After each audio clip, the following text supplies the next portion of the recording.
How to date with Samara? Well, itu pertanyaan yang agak sulit.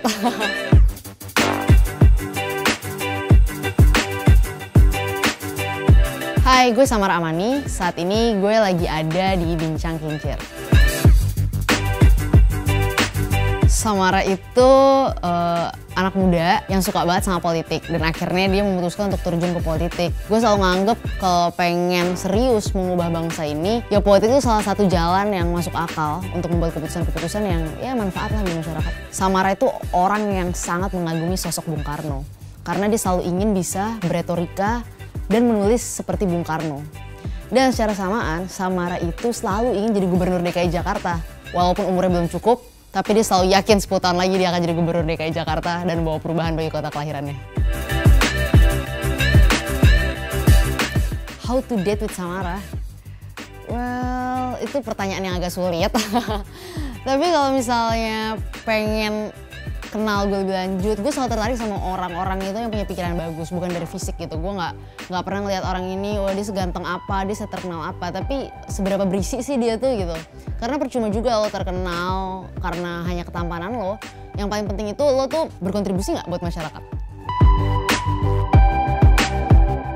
Ya sebenarnya bisa kelihatan dari cara ngomongnya dia sih. Kita nggak mesti satu pandangan, tapi at least lo punya argumen-argumen yang masuk akal untuk misalnya membantah pandangan gue. Cowok-cowok yang suka ngasih tahu kita nih, lo baca buku ini nih, lo nonton film ini karena film ini bagus nih. Terus atau enggak cowok-cowok yang ngasih tauin misalnya lo kalau nulis kurang bagus di sini gini-gini. Itu kan saran-saran yang berisi gitu dibandingin kayak kenapa sih kok lo gendut banget? Kayaknya lo tuh udah nggak cantik dulu deh. Itu kan cowok-cowok yang bisa ngeliat kita cuma dari sekedar fisik tapi nggak ngeliat kita dari isinya. Nah, cowok yang berisi itu pasti ngeliat kita dari isinya. No, I don't. Untuk menemukan pasangan, kita tuh nemuin pasangan kita bukan via aplikasi ya. Oke, kadang-kadang kita ditemukan via aplikasi, tapi jangan terlalu ngotot karena kan kayak Tinder tuh menjual seseorang dari CV-nya ya lo, misalnya dia umurnya berapa segala macam. Tapi kadang-kadang kriteria-kriteria kayak gitu tuh nggak menjamin bahwa lo akan cocok sama pasangan lo. Ya lo kadang-kadang lihatnya di sekitar lo dan gak usah terlalu ngotot gitu karena orang yang terbaik buat lo tuh akan datang juga pada masanya kok. Jadi take it easy, joblowers. Kayaknya sih aku nggak pernah sampai kayak gitu, tapi maybe kalau misalnya lo dalam mobil dan kemudian nggak ngomongin apa-apa dan lo ngomong sendiri kayak radio rusak dengan pikiran-pikiran politik lo, ya that's kind of worse. Sosok Wonder Woman as a hero or Wonder Woman dalam kehidupan, well, dia harus bisa jadi sosok pendidik sebagai seorang ibu, tapi juga dia bisa jadi sosok yang punya kontribusi keluar. Saat yang bersamaan dia misalnya seorang negarawan, seorang wanita karir, seorang politisi, tapi saat bersamaan juga dia adalah seorang ibu bagi anak-anaknya. Dan itu menurut aku adalah dua sisi mata koin wanita sih.